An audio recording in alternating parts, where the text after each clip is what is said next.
c'est vraiment encourageant pour chacune, vraiment encourageant. Et en fait, je ne vais pas forcément témoigner aujourd'hui. Bon, la plupart connaissent le témoignage, on aura l'occasion de le partager une autre fois. Mais en tout cas, en conclusion, et ça illustre tout à fait pour l'une ou pour l'autre, ce que vous avez mis en œuvre, ce que vous avez mis en action dans votre vie. Vous avez vraiment compté l'une et l'autre sur le Seigneur dans tout ce que vous avez traversé. Et dans notre expérience personnelle, c'est vraiment ça. Alors j'ai apporté quelque chose dans une enveloppe, mais quand j'ai mis dans l'enveloppe, j'avais peur de le perdre même tellement que c'est spécial. Alors j'ai dû le mettre dans une boîte, et je pense que même dans la boîte, on ne le voit pas. Alors j'ouvre la boîte, il faut que je retrouve, voilà, c'est là, et je suis obligée de la prendre entre mes deux doigts et de mettre ici. Est-ce qu'on le voit de là? Je pense pas. Ouais, une petite graine. Comme Jésus disait, si vous, voilà, moutarde. Ça devient précieux de nos jours. Mais c'est vraiment, si vous avez la foi comme un grain de moutarde, et ça paraît rien, mais c'est tout. Et il nous demande tout simplement de nous abandonner. On parlait tout à l'heure de cette rivière d'amour. Ça nous parle vraiment de nous abandonner en lui et de compter sur lui. C'est ce que tu décrivais, Myriam, de compter sur lui, parce que certes, petite foi, mais un grand Dieu, et de faire ce pas, de dire, bah, Seigneur, tu l'as dit, ne vous inquiétez de rien, et ben, je veux le vivre. Et c'est ça qui est, qui est le pas qui a permis de vivre ces miracles-là, et de le voir agir dans nos vies, ça fait du bien. Ça fait du bien, ça c'est des témoignages vivants. Et on l'a vu dans le domaine financier, on voit dans le domaine de la santé, on voit dans tous les domaines.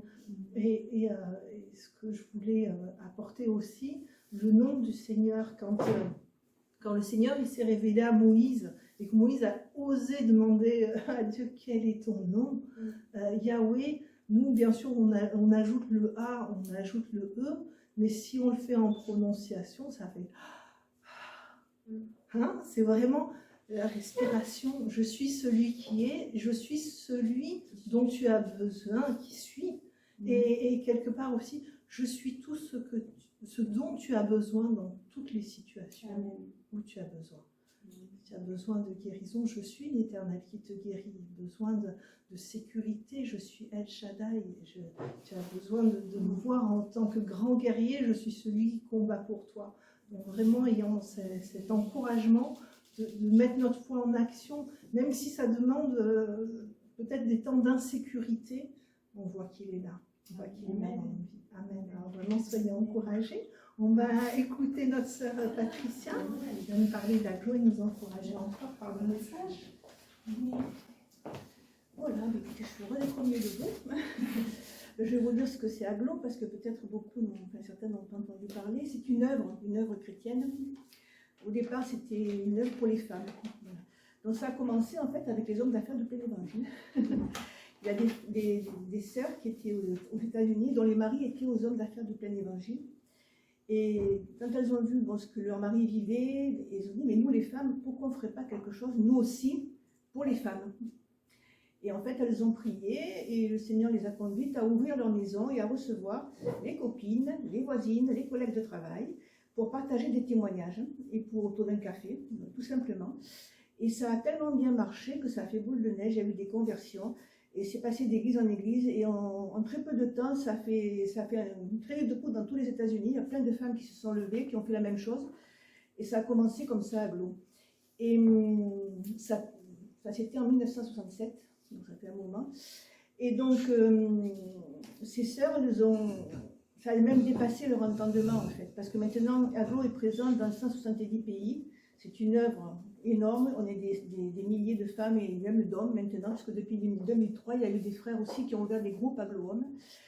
Et vraiment, ça a été une œuvre qui a été bénie de Dieu. Et donc au départ, le but c'était d'évangéliser, de faire connaître l'évangile aux femmes qui ne connaissaient pas le Seigneur, tout autour de nous. Et à un moment donné, bon, dès le début d'ailleurs, assez rapidement, le Seigneur a parlé à nos sœurs aux États-Unis, qui étaient responsables. Il leur a dit, bon, c'est bien d'évangéliser, mais dans nos églises, il y a des sœurs en souffrance.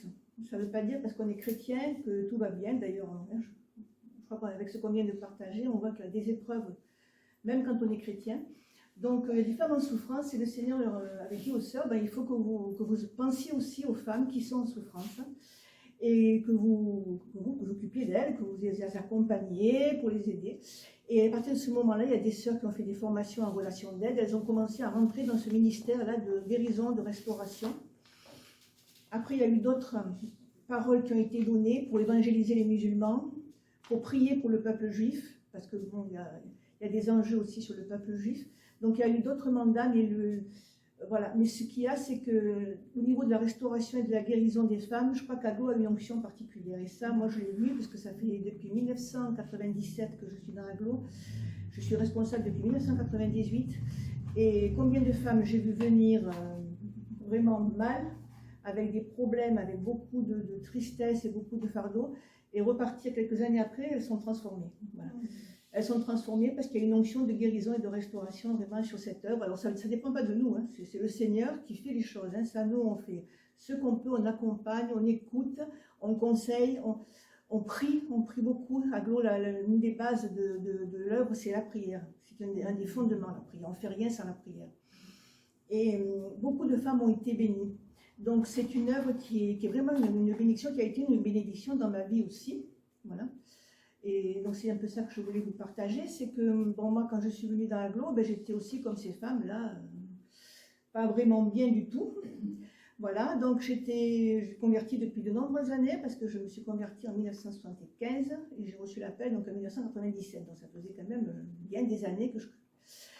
Et en fait, pendant toutes ces années, bon, je marchais avec Dieu, mais j'ai eu plein d'épreuves, des épreuves dans notre couple, mais que le Seigneur a restauré et guéri. Voilà, nous sommes tous les deux maintenant, vous nous voyez, mais bon voilà, il y a eu beaucoup de combats, parce que quand on vient au Seigneur, on a quand même un passé, on a nos casseroles, voilà, nos casseroles. Alors on a plusieurs casseroles, on a l'héritage familial, les casseroles, on a notre propre caractère, notre propre vécu, aussi tout ce qu'on a pu vivre, qu'on a vu, voilà, tout ce qu'on a pu vivre dans une vie. Et tout ça, c'est des souffrances qui sont en nous et qui font que, bon, on le gère comme on peut. Voilà, on le gère comme on peut. Et des fois, on ne sait pas trop comment faire face. Alors, on a des souffrances, on pose des questions au Seigneur, comme la sœur. Moi aussi, combien de fois j'ai dit au Seigneur, mais pourquoi Seigneur, tu permets ça? On a eu une grosse épreuve avec notre dernier fils aussi, qui est né avec une malformation cardiaque. Le plus jeune, on a eu un fils aîné qui est en bonne santé.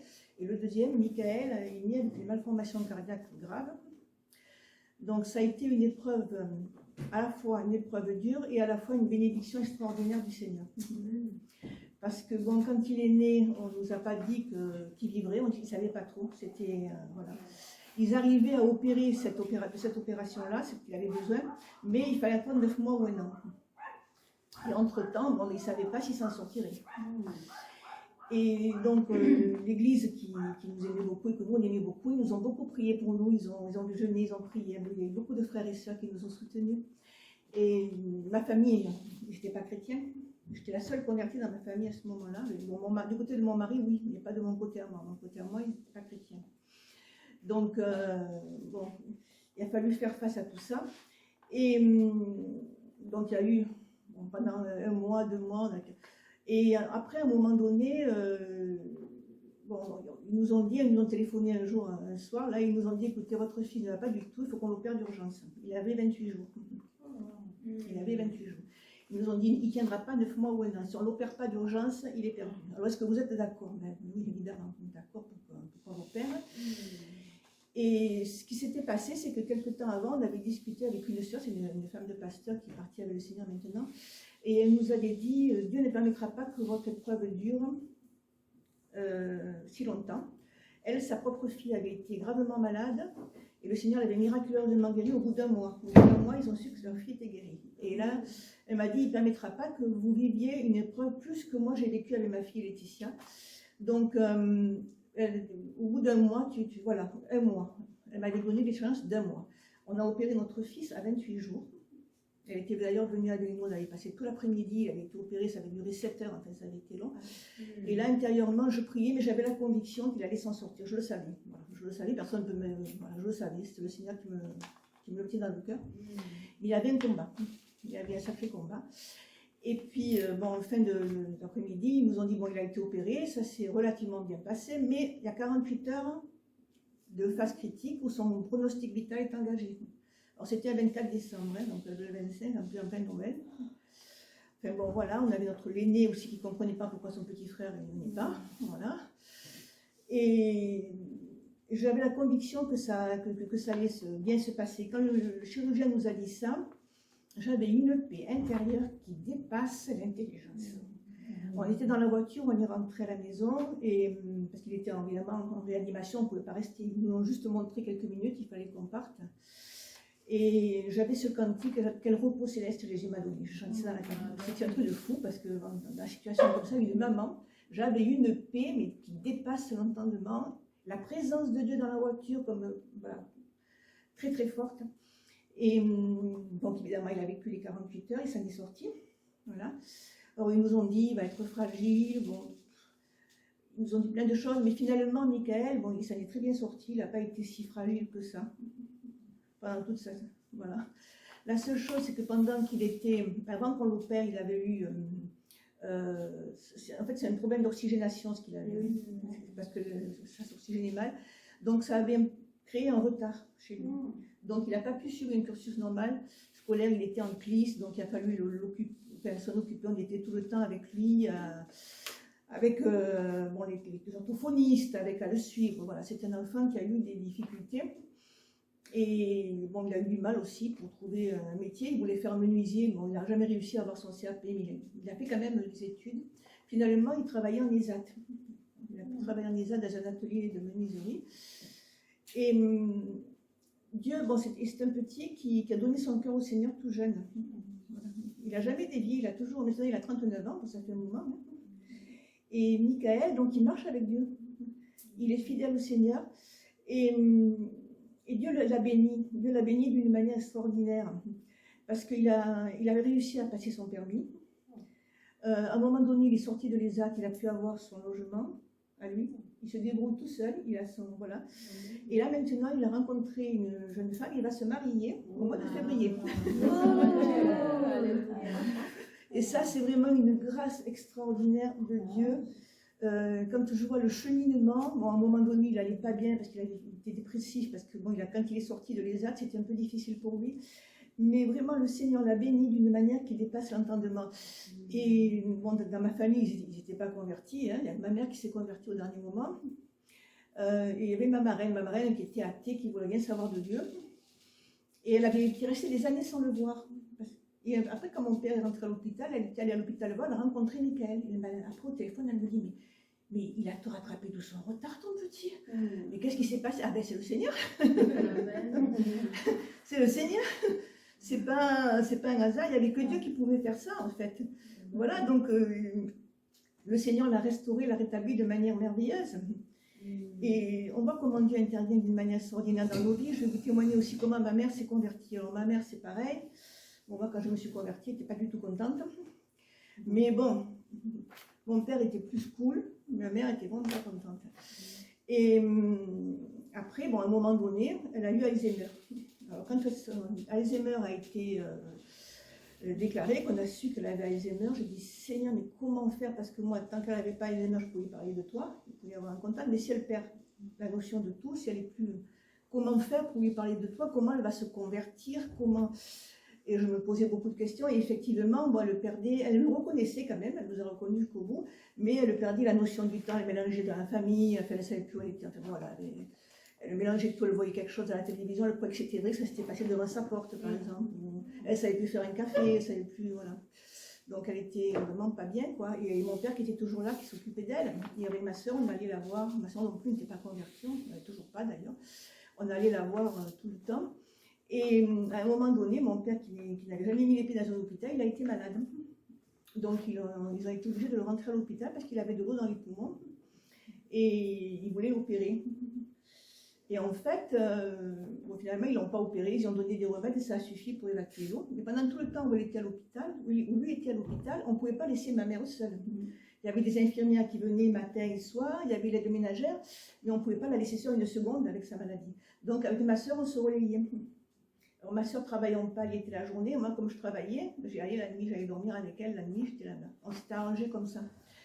Et donc un soir j'y vais, et puis j'avais mon petit ordinateur portable, et j'aimais bien écouter des cantiques. Alors je disais, tu vois maman, ça c'est des chants qui parlent de Dieu, etc. Je lui parlais, bon. Elle me dit, moi, j'y crois pas. Je me suis dit, Seigneur, elle ne se rappelle de rien, mais ça s'en rappelle quand même. Hein, voilà. C'est pas vrai. Bon, très bien. Puis 2 ou 3 jours après, pareil, j'écoutais des cantiques. Je dis, tu vois, maman, bon, c'est des cantiques, ça parle de Dieu, tout ça. J'ai dit, mais toi, tu n'y crois pas. Elle me dit, si, maintenant, j'y crois. Amen. Je suis restée. Je dis, comment tu y crois? Oui, oui, moi, maintenant, j'y crois et je suis heureuse. Elle me dit, comment tu es heureuse? Je dis, maman, mais tu as donné ton cœur au Seigneur. Elle me dit, oui, il n'y a pas longtemps, mais je l'ai fait. Écoutez, je suis restée sidérée. Il y avait vraiment la présence de Dieu aussi dans la maison, quoi. Et elle avait vraiment pris, pendant un temps, là, pendant 1 heure ou 2 avec moi, là, elle avait vraiment retrouvé ses facultés parce que quand mon père n'était pas là, elle le cherchait dans toute la maison. Où il est papa, où il est mon mari, où il le chercher. Et là, d'un coup, elle s'est rappelée, elle savait qu'il était à l'hôpital. On a prié toutes les deux pour lui, ensemble avec ma mère. On a prié pour lui. Bon, après, ça en est sorti sans opération. Je suis persuadée que Dieu l'a envoyée à l'hôpital exprès pour que je puisse avoir un contact avec elle, qu'elle se convertisse et qu'elle parte sauver. Elle est partie guère après. Après, elle est repartie, bien sûr, dans son monde. Elle est partie guère après, mais elle est partie avec le Seigneur. Et ça a été une expérience extraordinaire, parce que vraiment, une grâce de Dieu comme ça. Mais voilà, je crois que rien n'est impossible à Dieu. Et dans toutes les épreuves qu'on peut traverser, ben voilà, Dieu nous console, Dieu nous guérit, Dieu nous, voilà, il a parlé à la sœur pour sa maman, pour la consolation. Moi, je suis persuadée, bon, il a des délivrances pour tout le monde, et il peut faire au-delà de ce que nous pensons et imaginons. Parce que là, ma mère, ça a été au-delà de ce que j'imaginais et pensais. Michael, c'est au-delà de ce que j'imaginais et pensais. Voilà, il fait au-delà, il fait encore plus. Et il n'y a rien qui est impossible, que ce soit dans le domaine des finances, que ce soit dans n'importe quel domaine de notre vie, dans le deuil, dans les larmes, dans tout ce qu'on peut traverser. Eh bien, il est avec nous, hein. Il est avec nous et il ne nous lâche jamais la main. Voilà. Voilà, c'est tout ce que je voulais partager avec vous. Merci.